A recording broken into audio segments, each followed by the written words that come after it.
Hello everyone, I'm Brian. Today I'm reacting to Satsang Q&A with Swami Tadatmananda, 28 January 2024. So this is just Q&A. I guess I'm kind of going in order of his videos. So this is the first Q&A with Swami Tadatmananda here. I didn't skip, but I watched the first part and I got to the part where it's about that. I hopefully read the first question because I didn't go past this part. So let's go and get started. First question today from Vandana. She says she is following the teachings of Karma Yoga and wants to know, how can I draw the line between work and workaholism? First of all, neither work nor workaholism are Karma Yoga. So let's deal with his work and workaholism first, and then we'll talk about Karma Yoga. What is the difference between work and workaholism? It's simple. One is healthy, the other is not. That's a simple enough definition. If it's hurting you or your family, sometimes if some people are away from their families too much, so if it causes harm, stop. You know, the bad joke, the guy goes to his doctor, says, "Doctor, it hurts when I do this." Doctor says, "Well, don't do that." So if you, sorry, bad joke, if you are in a situation where work is causing some kind of harm to you or your family, then get out. Whether it's workaholism or not, it's an unhealthy situation, get out. I'll say this with that though, that there are some people who are doing this, but it's kind of in the sense they don't have a choice, as in there's no other jobs available. And so if you can get out of the job and find another one, you may want to do that. But if it's the only job available, you might not want to quit. Now, again, obviously it all depends on the suffering that's going on with your family or friends or yourself. You know, you don't want to do it to the point where someone is, like that. But if it's just, time away from the family, like you're not being able to spend more time with them, you're missing them, sometimes it is worth the sacrifice to ensure that they have food in their stomach, they have a roof over their house, and they have clean water, then the slight discomfort, or at least a temporary discomfort, until you either find a better job or until you get promoted or until whatever it is that needs to change for it to happen. Obviously, if it's life threatening, quit it immediately. It's irrelevant of how much money you make because it's life threatening. There's no questions there. But again, be mindful of your action, consider the consequences of your action, and make wise decisions. But then she goes on to say, when I explain this, when I work, sometimes this leads to problems, finding a balance between work and home. And that's a very common experience, trying to balance a profession and balance your personal life. Many, many people have that balance, have that problem with balance. And that's really a worldly topic. So how to balance? So if you're, I don't need to tell you, whoever has this problem, you know better than me, right? How to balance your work and home life. But this is related to a similar question. Before I don't know if it's about to see the next question or not, but I guess the way I'm looking at this now, it's like asking Swami Tadatmananda here that, I can't quite balance my checkbook. Got any advice? Yeah, stop spending money. It's like, yeah, I've tried that. It's still not working out. Talk to a professional. It's like, again, asking him like doctors related questions or finance questions. I don't know if it's necessarily right. You can ask people for their opinions for sure. Like for me, obviously me answering this question, it's not always the right answer. What I say could be completely wrong, but it could be right too. That's why I give it out there, and you have to take You have to be the one that decides whether the advice is good for you or not. But that's the reason why I tell people to listen to people, because you never know.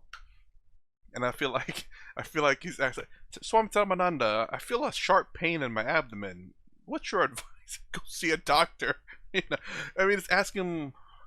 I feel like it's asking him questions that he's not quite qualified for. But then again, you know, that's what you ask your friends for anyway too. So they're not qualified. But I get it. It's sometimes you want to ask people that you look up to for answers, even though it's not quite the right questions for them. When people ask how to balance my sadhana and work, that's a different issue. Yeah, that's a different issue. How to balance my spiritual practice and my worldly activities, which would include not just work, but everything you do. That makes How sense. to balance them. Very common question. And the question, this is one of the situations where the question has a problem. And there's another American joke when somebody asks you, have you stopped beating your spouse yet? That question. How do you answer? So you can't answer that question because the question is defective. And we won't talk about all the logic, but there's a defect in this question. Huh. So essentially, I don't know, just in case someone doesn't know, the logic's the fact that you are doing it, but in reality maybe you're not. So how can you answer that question without saying that, with saying that you have not been or ever have? By answering the question, you automatically are assumed to have. I think that's the logic that he was trying to get at. It's the fact that it's automatically assuming you are doing something wrong already. Which is that there is such a thing as a balance between spiritual life and worldly life. That very concept is the antithesis of karma yoga. That's right. The moment you make a division between worldly activities and spiritual activities, you have pushed karma yoga out the door. Karma yoga, as most of you know quite well, is the transformation of ordinary worldly activities into spiritual practice. There are many ways to do that. A third of the Bhagavad Gita is devoted to that very topic, so we need not talk about how, but we can make this observation. If you are trying to balance worldly life and spiritual life, you've already made the mistake of making them separate, divided. The goal of karma yoga is to remove that division so that all life is spiritual. When you're at home, you are a spiritual practitioner. When you are at work, you are a spiritual practitioner. When you are cooking dinner, you are a spiritual practitioner. That's karma yoga. And let me just illustrate it with, it's a very common mistake. A mistake I made back in the, I guess, late 1970s, early 1980s. I had a demanding profession and was working a lot, and I was trying to maintain balance between my spiritual life and my work life. And what I had done was I devoted the first 2 hours of each day to spiritual practice. And then I would go off and work for 12, 14 hours. But I worked for those 12 or 14 hours thinking, at least I got my 2 hours of spiritual practice in this morning before going to work. Do you see the defect in my approach? Tell me, if I'm doing spiritual practice for 2 hours a day and working for 14 hours a day, which will have more effect? 14. That's as I said before, the antithesis of karma yoga.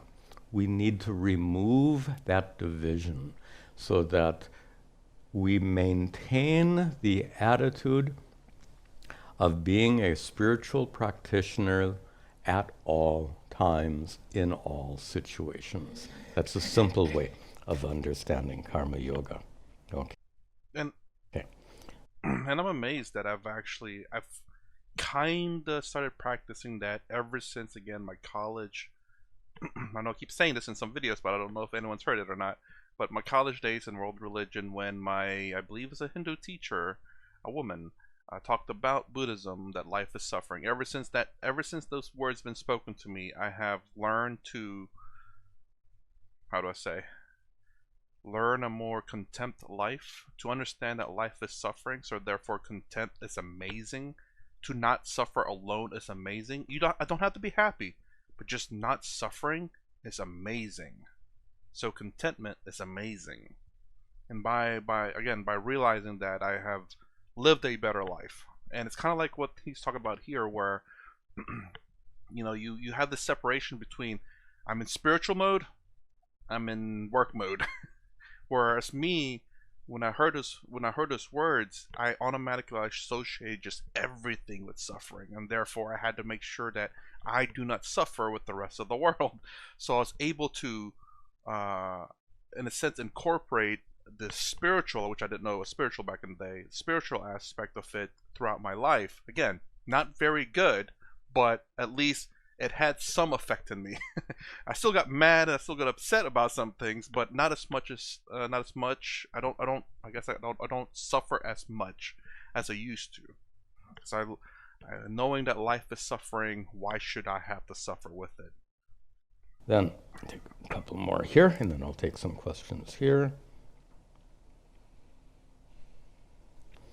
Question from Mahender. Mahender writes, what exactly happens to actions performed after enlightenment? So when an enlightened person acts, do those deeds, first of all, are those deeds driven by raga dvesha? You already know the answer to that. No. But now, do those deeds produce karma phala? Generally, actions produce karma phala. Do the actions of an enlightened person produce karma phala? No. And then he has his own theory. This is Mahendra's theory. He says, is it reasonable to assume that after enlightenment and the assimilation process, wherein the agent of action transitions from manas to intellect, agent of action transitions from manas to intellect? I've never seen that taught anywhere. And then, therefore, you exclusively engage in dharmic actions by discerning the difference. After completing prarabdha karmas could lead to the cessation of further rebirths. It's fairly complicated, but this idea of agent of action transitioning. Perhaps what he means there is that the realization that you're not the ego but the doer, that transition of realizing you're not the ego but you are the doer, or Brahman, Atman. So I think that's what he probably meant there. From manas to buddhi, mind to intellect. I think what Mahendra means is that our decision-making process is often driven by emotions, driven by raga dvesha, manas. And then when you overcome raga and dvesha, then your decision-making process is no longer based on raga dvesha, but is based on dharma. And that discernment takes place in the buddhi, in the mind. I'm pretty sure that's what Mahendra means here. But what happens, he refers to the agent of action, and that, I think he's chosen the wrong word here. So we can say, what happens to the agent of action for an at the time of enlightenment? I think this can be very complicated. Let me put it very simply. If an enlightened person doesn't an enlightened person continue to exist? Act? Yes. Well, you see the enlightened person walking, talking, teaching, etc. So at a superficial level, those actions continue. And if each of those actions result in karma phala, wouldn't that imply rebirth, right? This is part of Mahendra's question. And it doesn't work like that. When you see the enlightened person acting, that's what it looks like to you. From the enlightened person's perspective, there's no action. No action done by me, the enlightened person. I think in yesterday's class, I gave the example in the middle of our Uddhava Gita class. I said, I'm not teaching. And I meant that quite seriously, because who I am is the consciousness that reveals the mental activities behind the process of teaching. The process of teaching is a matter of mind and body, at least the mouth, etc., maybe hands also, gestures. But consciousness doesn't teach. Consciousness doesn't act. And that's the vision of an enlightened person. So then, here's the issue. If no one is acting, who will receive the karma phala? Karma phala, the results of an action, go to whoever does the action. So, decades ago, a student of my guru was driving him to a program. And he says, and my guru says, we're late, speed up.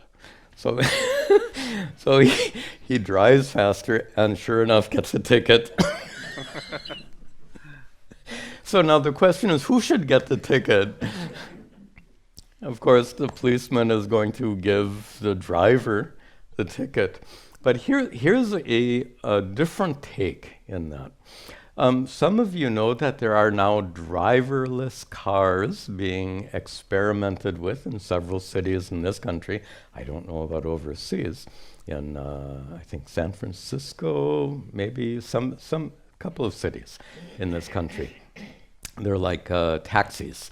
So you go online, you order the taxi, and without a driver, it arrives at your front door. You get in, you've already programmed where you want to go, and it drives you where you want to go. So now the new problem is when that driverless car breaks a traffic law, the policeman sees the driverless car breaking the traffic law, pulls it over. By the way, the cars are smart enough that if there's a red light behind or blue light behind, they pull over. Yeah, they're very cleverly programmed. By the way, these people are this is a complete side issue. People are worried about these driverless cars. It's already been established that they're much, much more safe than you are. Not you as an individual, but compared to people. On the average, people make lots of mistakes. But the problem is there's only very few of those cars. I remember when this first started, actually, there was an accident with one of those cars, but it wasn't the driverless car's fault. There's been a few of them, but it's never been a driverless car's fault. So, but the thing is, though, again, this technology is still new, so to say that it causes less accidents is because there's not enough on the road yet. You can kind of see with the Tesla, one of the Teslas actually got into an accident because the person that was behind the wheel fell asleep because he trusted the car to drive its own. But there's literally a turned over 18-wheeler way ahead of them, and that way ahead of the car. This is the car, this is the 18-wheeler, and it just kept driving straight. I don't know whether it didn't detect the thing in front or something. There was an issue, and it just collided with the turned over 18-wheeler on the highway. and I don't know what happened to the person. Hope he's all right, but clearly it's not perfect yet. There are so many scenarios that these driverless cars has to navigate, so I need to stop going off rail here. And cause lots of accidents. These driverless cars are not perfect. Oh, okay. Absolutely not. But they're better than you on the average. You as an individual, you might be a really careful driver, but you on the average are not as careful as these driverless cars. Anyway, the driverless car makes a mistake. Police car pulls behind, pulls it over, walks up to the door, sees it's driverless. What will the policeman do? Can he write a ticket? You can't even write it. You can't even the policeman who pulled over my guru being driven. The policeman couldn't give the ticket to my guru. In the same way, you can't give a ticket to the company whose car it is. It doesn't work like that. You give a ticket to the driver. If there's no driver, there's no ticket. And that metaphorically describes the actions of an enlightened person. There is no karta. What that means is no identification with the activities of the body and mind that are engaged in actions. This is the point. Okay. Okay, to get back real quick, they actually made a law where if it's whoever asks for that car, if it's say a taxi, a driverless taxi, whoever owns it will be responsible for tickets and it breaking the law. If it's your vehicle and you call it from home to come pick you up, if it breaks a law or gets in an accident, you are going to be responsible for it. So you can't use that analogy anymore. But I thought he was going to say like about the guru and a driver, where the guru says to speed up, but the driver gets the ticket. The guru is the consciousness, the driver is the body, mind, and ego. So the body, mind, and ego gets the ticket or bad karma or whatever it is. And the consciousness is not, it's detached from that. It cannot get the ticket. It cannot accumulate karma, which is already true anyway. Another one here.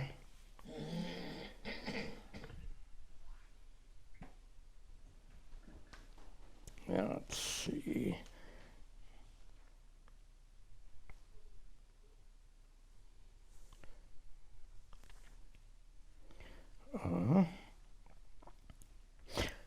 This is from Chaitanya, who lives in Fremont, California. He asks, why pray for Suka when we pray Sarve Bhavantu Sukhinaha? Sarve, all people, Bhavantu, may they be Sukhinaha, endowed with happiness. May all people be happy. Why pray for that when the teachings of Vedanta ask us to accept that both are inevitable? Sukha and dukkha are both inevitable, which is correct. You are born with, every human being is born with both good and bad karmas. No one is born only with good karmas. No one is born only with bad karmas. To be born only with good karmas, we say that is a life in Swarga. That's our definition, actually, of heaven, is a life in which you have only good karmas driving your life. And conversely, Naraka, hell, is a life in which you have only bad karmas. And a life of happiness is Swarga. A life of pure suffering is Naraka, hell. Obviously, where we live is neither. We don't have perfect happiness, nor do we have perfect suffering, someplace in the middle. We are born with a combination of good and bad karmas. On the other hand, when through our actions we can invoke Ishvara's blessings, that's one way of putting it, is our good deeds including praying for the happiness of all, are good deeds. From one perspective, we can say, invoke Ishvara's blessings. From another perspective, that good deed is a karma which will bear its own adrishta phala, its own blessings in the future. Why should we not do that? According to the doctrine of karma, and this question can only be answered from the perspective of the doctrine of karma, why should we pray at all if we understand that our lives are, actually we'll broaden this out. Why should, if our karmas were fixed at birth, why should we pray? In fact, why should we do good deeds if our karmas are fixed at birth? Expanding on this question. Yeah, if it's fixed, then obviously there's no reason to do good or bad. Just do whatever makes you happy, regardless whether it's good or bad. But if it's not fixed, then you have a reason to do good. And it's very interesting that that again, I'm thinking of, why does karma solve the problem of doing good with rebirth? Because if you do good in your next life, you'll have a lot of good things happening to you. If you do bad, you have a lot of bad things happening to you. So it's interesting in how they kind of solve that issue, where why should you be good or why should you be bad, in two aspects. The fact that your karma, your whatever you do today could affect you today, or could affect you in your next life. And by knowing that, you're like, man, I don't want my next life to be miserable like this one. Jeez. I better be doing good. But yeah, that's a clever. That's very. I don't know if clever is the right word, but that's very interesting. It's a really interesting solution, I guess you could say, because solution for at least Christianity or the Western religion is heaven and hell. It's like, God, if you make one mistake, bam, banished to hell forever and eternal suffering. It's like, geez. The answer, of course, is that the doctrine of karma is not a doctrine of predestination. We've had this discussion on several occasions. So yes, you're born with good karmas that will lead to good events in your life. Yes, you are born with bad karmas, which will cause suffering in your life. But you can still choose to do good or bad actions during your life. What about during your life? We're talking about what happened, what the leftovers, so to speak, from past lives. What about this life? You can perform good deeds in this life, which will bear fruit perhaps later in this life itself, and certainly in future lives, and therefore improve the quality of your life, remove suffering, make your life more congenial, so to speak. Similarly, if you perform harmful deeds during this lifetime, you can suffer the consequences in this lifetime itself. Who says it's only in the next lifetime? It's not. Both. If you commit harmful deeds, you will suffer the consequences twice, here and later. So the answer to the question, why should we pray, why should we do good deeds according to the doctrine of karma, they have an effect on this life.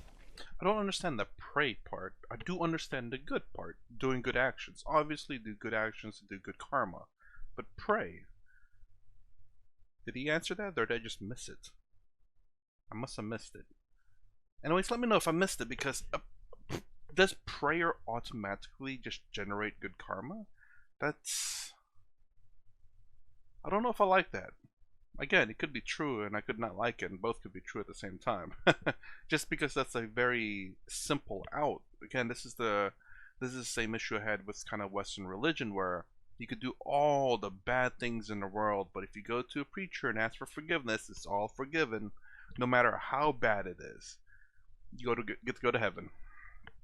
You could just end half of the world and go to heaven. That's, but mind you, obviously in this one, it's not exactly like when you pray, it just cleanses all your bad karma. So it's still, I don't like the idea, but merely praying just gives you a point in good karma or however it's tallied up. But you get what I'm saying, though. Let me know. Anyways, at least this is going to be a cut into a few parts because this is quite long. So this is the end of part 1. If you like my content, please consider subscribing. Thumbs up, thumbs down below. Thanks for watching. I'll see you in the next vid.